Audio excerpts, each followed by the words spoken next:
네, 안녕하세요. 셀리더 여러분. 오늘까지 우리가 교회 설립 기념 사경회를 잘 마치고 이제 6월 다음 주면 셋째 주네요. 6월이 이제 다음 주면 벌써 딱 중반에 이르게 됩니다. 시간이 참 빠르기도 하고 그렇죠. 6월이 다가면 벌써 2025년에 반이 지나가게 되는데 셀리더 여러분 수고하셨습니다. 우리가 이제 하여튼 1학기가 뭐 하다 보니까 굉장히 빨리 지나가고 있는 것 같아요. 주를 제가 정확하게 확인을 안 했는데 둘째 주인가 셋째 주가 둘째 주인가? 둘째 주로 알고 있는데 하여튼 그때까지 하고 또 방학인데 여러분 또 이제 첫째 주는 또 그거잖아요. 우리 성경 퀴즈 대회 또 셀 단위로 준비를 해 주셔서 고린도전서를 한번 쭉 강해를 들었던 것을 잘 마무리해 주셨으면 좋겠고 어쨌든 이제 이번 학기 새해를 천천히 마무리해 나가야 할 때가 다가오는 것 같습니다. 이제 오늘 보니까 날씨가 확실히 6월 중순이 되니까 전보다 많이 더워지는 것 같아요. 올해는 그래도 예년에 비해서 훨씬 시원했음에도 이제 조금씩 더워지는 것 같아요. 이번 주가 좀 많이 더워진다고 하는데 모두 건강 조심하시고. 그래서 저도 이제 그 셀 리더들하고 좀 이런 부분들을 나눈다면 이제 교회에서 제가 이제 목회를 해 나가면서 느끼는 게 있어요.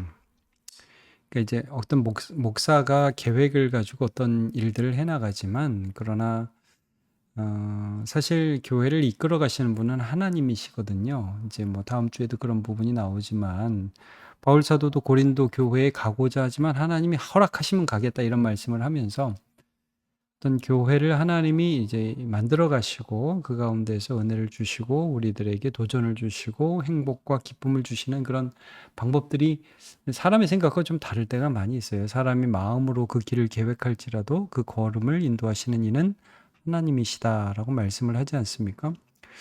그래서 이제 제가 목회를 생각하면 작년에는 우리가 기도라는 부분을 굉장히 강조를 했어요. 지금도 강조하고 있고 제가 이제 목회에 있어서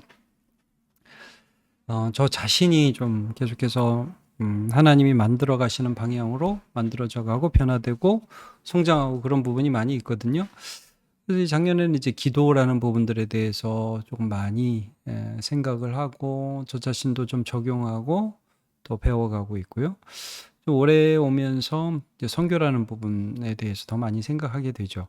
사실 우리가 교회 비전, 우리 변화 공동체, 예배와 기도와 말씀과 찬양, 이제 이런 부분들, 그다음에 영향력 공동체, 결국 그것을 통해서 복음의 아름다움을 세상에 알리는 게 교회의 사명이거든요. 그래서 그런 일들을 하나님이 우리 교회를 통해서 지금 하고 계시다 하는 것들이 좀 많이 느껴집니다. 그런 흐름들을 좀 기억하시면서 셀원들과 함께 기도하시고 제가 오늘도 권호 목사님 말씀 드리면서 저는 그게 참 좋더라고요.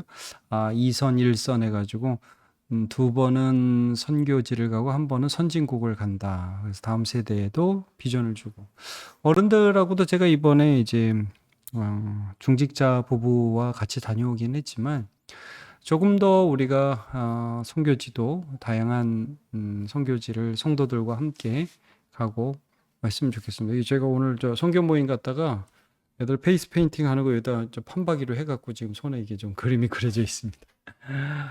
자, 이제 고린도전서를 마무리할 때가 얼마 안 남았어요. 그래서 이제 6월 말까지 마무리할 거고요. 그리고 이제 7월이 되면 이제 감사절, 7월 초쯤에 추감사절 하고 그 다음에 이제 또 새로운 본문으로 가는데 지금으로서는 이제 사도행전을 가지 않을까 생각하고 있는데 제가 기도하면서 최종적으로 결정되면 또 말씀드리겠습니다. 일단 이제 고린도전서 16장에 왔어요. 제가 서론이 좀 길었습니다. 15장까지 갖진 교회 문제들에 대해서 말씀을 하거든요. 이제 그 말씀을 정리하면서 16장에는 한 가지 문제, 무엇에 대하여는 뭐 이렇게 나오잖아요. 근데 이제 16장에 성도를 위하는 연보에 관하여는 이렇게 시작합니다. 제가 좀 볼게요.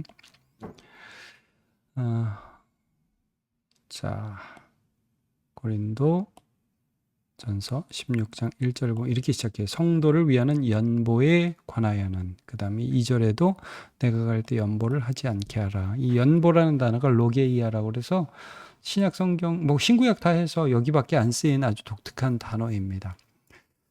이제 헌금은 헌금이죠. 컬렉션이라고도 하고 어퍼링이라고도 하는데, 말하자면 이건 좀 특별 헌금입니다. 이게 좀 보시면 예루살렘 교회가 지금 기근 때문에 매우 어렵기 때문에 마게도니아와 아가야, 마게도니아는 데살로니가, 빌립보, 뭐 베레아 이런 데고요. 그 다음에 아가야 지역은 고린도, 아타네 이런 데거든요. 좀 아랬죠. 그러니까 이제 이 고린도 교회가 2차 전도 여행 때 세워진 교회인데, 이 교회에게 예루살렘 교회에 좀 어려움이 있으니까 뭐 여기뿐만 아니라 아가야뿐만 아니라 마게도니아에 있는 교회도 다 이렇게 부탁을 해가지고 우리 구제 헌금하자. 그래서 특별 헌금한 겁니다. 우리식으로 하자면 뭐 산불 기금 혹은 뭐 북한 사역 기금 뭐 이렇게 해가지고 일정 기간 모아가지고 전달하는 그런 식의 헌금입니다. 그러니까 이제 정규 예배 헌금이라기보다는 특별 헌금에 관한 부분들에 대한 질문이 있었던 것 같아요. 어떻게 그 헌금 어떻게 해야 됩니까? 어떻게 전달하실 거예요? 이런 질문이 있었던 것 같아요. 그래서 성도를 위하는 연보에 관하여는 하고 해서 이 특별 헌금에 대한 말씀을 나타내는데 좀 이게 우리에게 주는 교훈이 있어요. 그래서 그 부분을 좀 살펴볼 거예요. 어떻게 보면 좀 이상하잖아요. 이렇게 개척교회가 오래된 교회가 어렵다고 그래 성금을 한다. 우리 뭐 돈에 대해서 아직 없고 부족하고 힘든데 우리가 무슨 남을 돕냐 이런 생각이 들 수도 있는데, 여기서 중요한 원리가 하나님이 한 교회로 우리를 세우셨고 또 교회로 세우셨다는 건 세상의 빛과 소금으로 살아가면서 누군가를 교회의 이름을 도우면서 예수의 이름을 영화롭게 할 수 있는 그런 존재로 세우신다는 거죠. 그러니까 서로의 아픔에 참여하게 하는 그런 존재가 되었다는 거예요. 여러분 이제 우리가 엘리야와 사르밧 과부의 예에서도 보지만 사실 여러분 상식적으로 생각하면 엘리야가 사르밧 과부를 도와야죠. 그렇죠? 근데 하나님 어떻게 시키냐면 사르밧 과부에게 엘리야를 돕게 하신단 말이에요. 구약 성경을 보면. 그렇게 함으로 사르밧 과부에게 복을 주시고 하나님이 살아계신 것을 나타내죠. 그러니까 이 세상이 이 물질이라는 거, 돈이라는 것은 하나님 대용으로 많이 생각을 한단 말이에요. 그러니까 하나님을 믿지 않으니까 불안하니까 물질을 소유함으로 거기서 만족감을 느끼려고 하는 사람들의 성향이 있어요. 이게 우상 숭배거든요. 근데 하나님께서 이 물질을 하나님 아래에 두게 하셔요. 그래서 하나님을 믿게 하시고 하나님을 신뢰하게 하시는 거죠. 이제 그런 의미에서 이 연보를 드린다. 그래서 예루살렘 어려움 가운데 있는 예루살렘 교회를 위해서 구제헌금을 한다는 것 자체는 의미가 있습니다. 우리가 어떤 존재냐? 우리가 돈을 섬기는 자가 아니라 돈으로 사랑하는 존재다. 이런 의미가 있는 거예요. 그러니까 이 부분을 가지고 물론 헌금에 대한 말씀도 할 수 있어요. 그러나 훨씬 더 큰 부분이라는 거예요. 돈에 대한 우리의 태도. 그래서 이제 우리가 누가복음 16장에 보면 불의한 청지기에 대한 말씀이 나오거든요. 그래서 불의한 청지기가 이제 주인에게 자신의 불의함이 발각되어서 이제 직위를 박탈당할 때 이 마지막 남은 그 직위의 힘을 가지고 빚진 사람들의 빚을 막 탕감해 주잖아요. 그러니까 주인이 똑똑하네. 자기가 갈 길은 안 해. 이제야 좀 어떻게 살아야 되는지 아는구만. 그러니까 불의를 했다는 게 잘한 게 아니라 사람의 소중함을 알았고 물질이 그 아래에 있다는 걸 알았다. 이게 지혜롭다는 거죠. 그러니까 거기에 보면 이런 말씀이 있어요. 누가복음 16장 11절에 너희가 만일 불의한 재물에도 충성하지 아니하면 누가 참된 것으로 너희에게 맡기겠느냐. 그러니까 이제 재물 가지고 얼마나 많은 사람들이 불의하게 행합니까? 많은 사람들이 그렇게 행하죠. 그러나 그것을 가지고 충성되게 하나님을 사랑하고 이웃을 사랑하는 삶을 살아야 하나님이 우리에게 재물을 맡길 거 아니냐. 이제 이런 말씀을 해주고 있거든요. 그러니까 이제 재물에 대한 우리의 관점, 물질에 대한 우리의 관점을 분명하지 않으면 우리 넘어가요. 돈을 사랑하는 것이 일만하게 뿌리입니다. 그래서 하나님 끊임없이 우리에게 이걸 요구하세요. 돈을 사랑하지 말고 하나님을 사랑하고 돈으로 사랑해라. 이걸 끊임없이 요구하십니다. 그래서 그런 정신들이 고린도 교회 가운데서도 있었고 또 바울 사도는 그들에게 어려움을 당한 사람들을 위해서 너희 헌금을 해라. 근데 이 방법을 보면 이게 굉장히 독특하고 또 우리가 배울 만한 부분이 있다는 거예요. 뭐냐면 이번 매주 첫날 너희 각 사람이 수입에 따라 모아두어서 내가 갈 때 연보를 하지 않게 하라라고 말씀을 하고 있습니다. 매주 첫날이라고 말씀하는 것을 보면 이게 이제 우리가 주일의 기원이라고 볼 수 있죠. 당시에 많은 유대인들이 여전히 안식일을 지켰을 거 아니에요. 그러니까 안식일에는 아마 전도했을 것이고, 부활을 기념하는 매주 첫날 안식일 다음 날 모여서 그들이 예배하고 아마 모임 가운데 연보를 헌금들을 조금씩 모아두어서 쌓아두었던 것 같습니다. 그러니까 여기에서 우리가 아주 중요한 헌금, 돈에 대한 원칙이 하나 보이죠. 그건 뭐냐면 자발성이죠. 그렇게 하고 싶어서 하는 거예요. 꾸준히 여기 보면 수입에 따라 모아두어서, 그러니까 많은 사람들을 돈 낼 수 있는 사람 더 내고 적은 사람은 뭐 적게 내고, 근데 그걸 참여하면서 마음을 모으는 거죠. 3절에도 보면 내가 너희가 인정한 사람의 편지를 주어 너희의 은혜를, 이런 표현, 은혜를, 그들이 은혜 받은 거예요. 하나님이 자기에게 채워주신 거예요. 그래가지고 이 하나님이 너무 감사하니까 내가 받은 은혜를 너희에게 흘려보내고 싶어, 이런 마음들, 이런 것들을 이게 전달하는 거죠. 이게 좀 전에 제가 사르밧 과부 예도 들었지만, 사르밧 과부가 사실 하나님을 믿었고 하나님이 그에게 은혜를 베풀어 주셔서 그것을 흘려보낸 거거든요. 그러니까 성경을 보면 중요한 헌금의 원리가 있어요. 자발성이에요. 이제 고린도 후서 9장 7절에 그 말씀이 있잖아요. 각각 그 마음에 정한 대로 할 것이요 인색함으로나 억지로 하지 말지니 하나님은 즐겨내는 자를 사랑하시느니라. 굉장히 유명한 말씀이고 제자반에서도 늘 암송하는 말씀인데, 즐겨낸다. 이게 어떻게 가능하냐? 아니, 세상에 즐겨내는 사람이 어디 있습니까? 여러분 세금 혹시 즐겁게 내보신 적 있습니까? 회비는 즐겁게도 낼 수 있나요?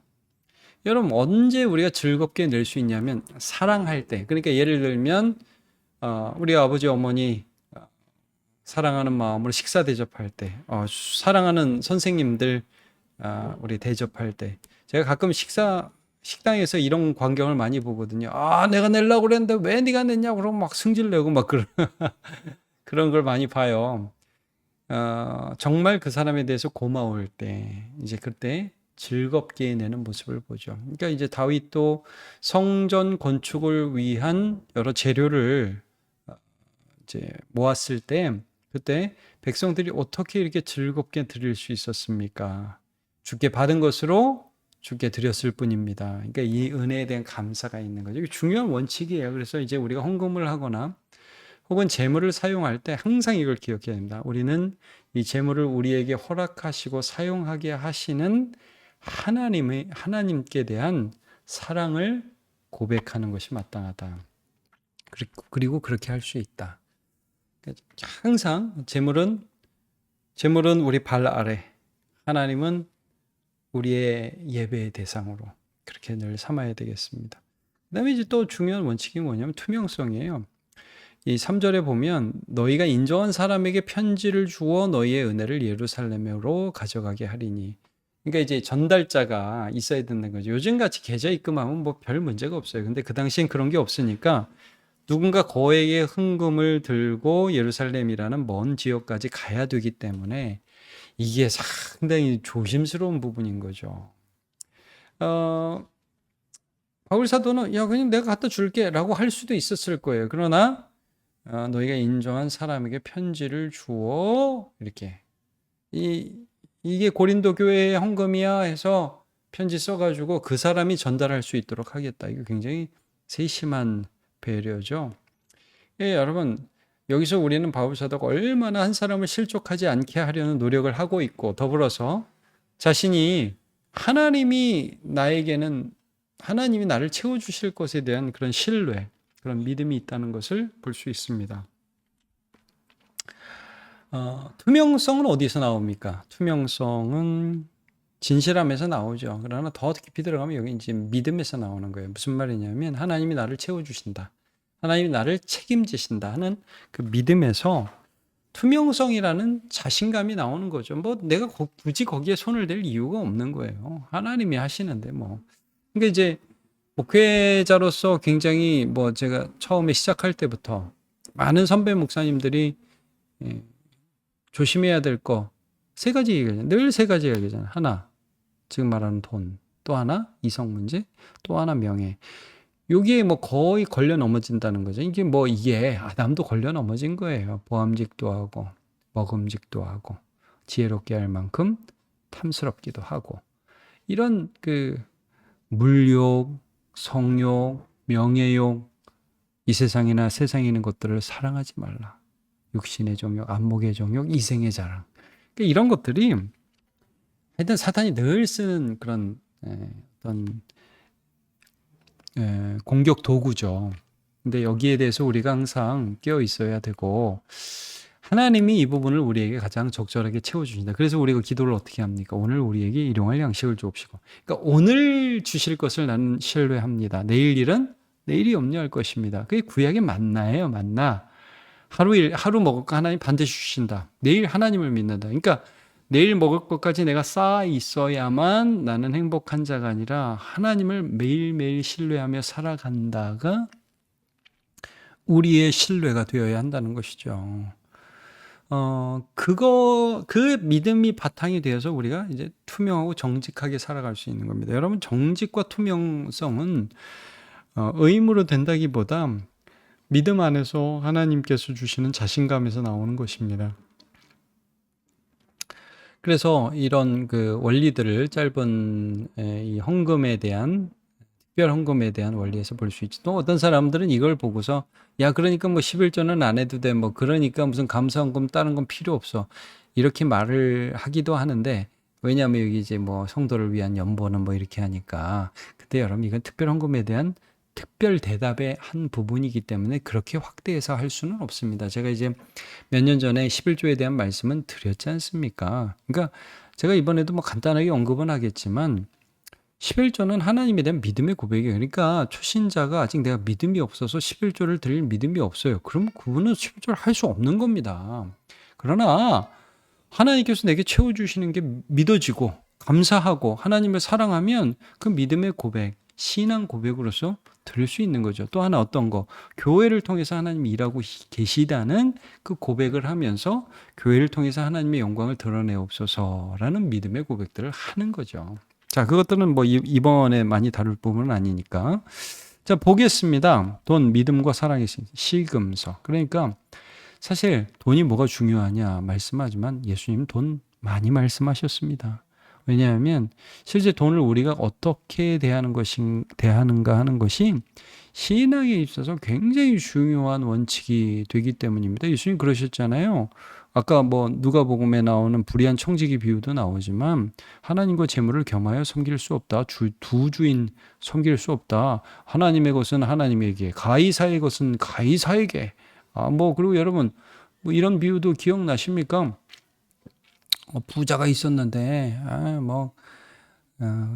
어디다 둘까 염려하다가 막 곡간을 많이 지어야지. 예수님 뭐라고 비유하셨습니까? 어리석은 자여 오늘 밤에 네 영혼을 하나님이 취하리니 그러면 네가 쌓아둔 모든 것이 누구의 것이 되겠느냐. 그러니까 돈에 대한 말씀이 굉장히 성경에 많이 나옵니다. 부자 비유, 여러분 부자 비유가 아니지 부자에 대한 사건 기억하시죠? 어떤 청년이 와가지고 예수님 무엇을 하여야 구원을 얻습니까? 계명을 지켜라. 제가 어려서부터 다 지켰습니다. 그래 부족한 게 하나 있네. 네 재물을 팔아서 가난한 자들에게 나누어 주고 너는 나를 따르라. 부자의 힘으로 근심하며 가느니라. 그래서 유명한 말씀이 거기서 나오잖아요. 부자가 하나님 나라 들어가는 게 낙타가 바늘귀 들어가는 것보다 더 어렵다. 그러나 사람으로는 할 수 없지만 하나님으로는 하실 수 있다.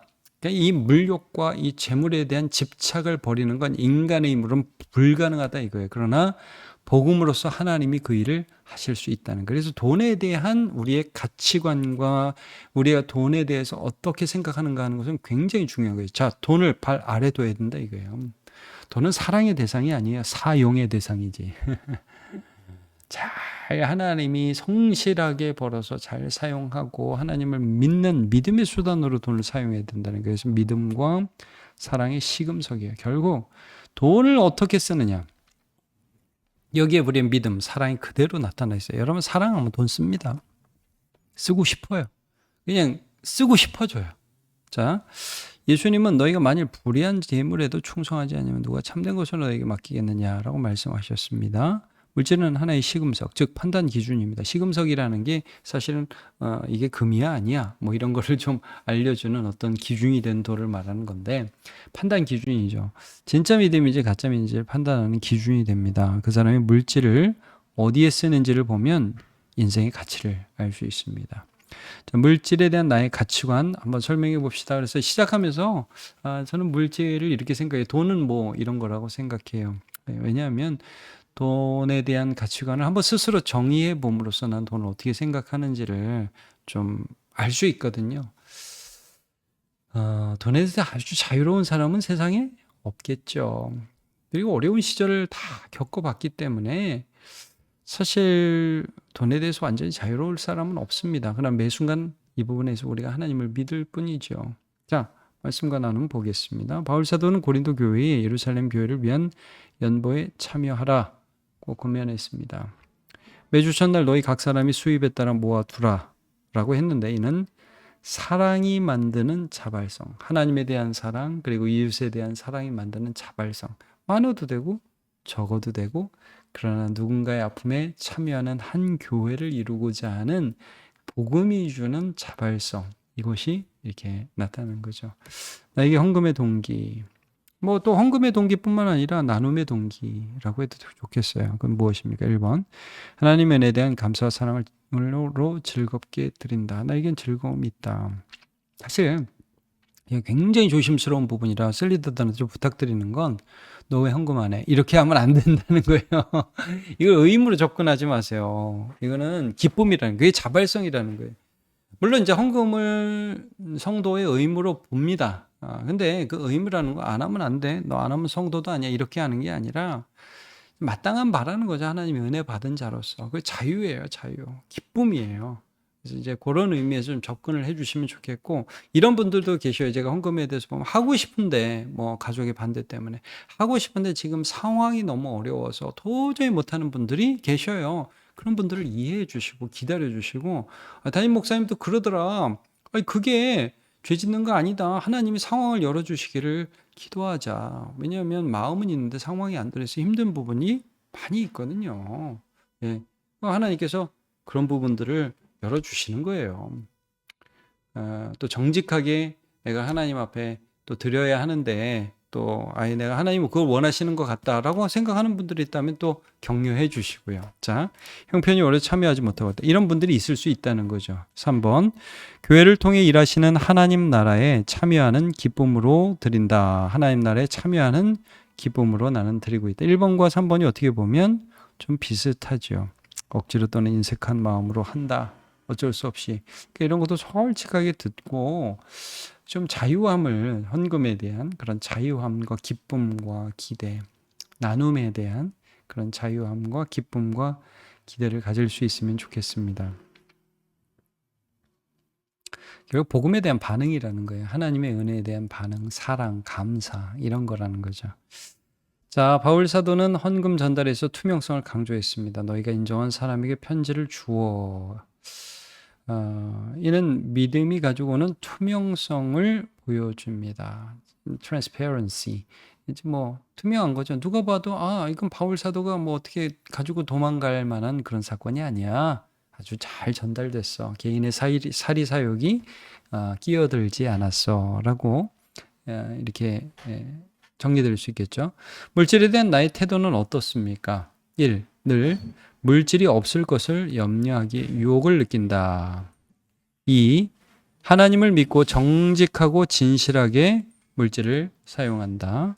3. 욕심내지 않으려고 애쓰고 성실하게 살아 나누어 주려고 애쓴다. 네. 내가 물질에 대한 어떤 태도를 갖고 있는지 좀 볼 필요가 있죠. 그러니까 여기에서 뭐 예를 들면 이런 거예요. 우선순위. 여기 보면 매주일 이거를 해가지고 모아두어서 내가 할 때 따로 하지 않게 하라. 그러니까 우선순위가 어디 있느냐.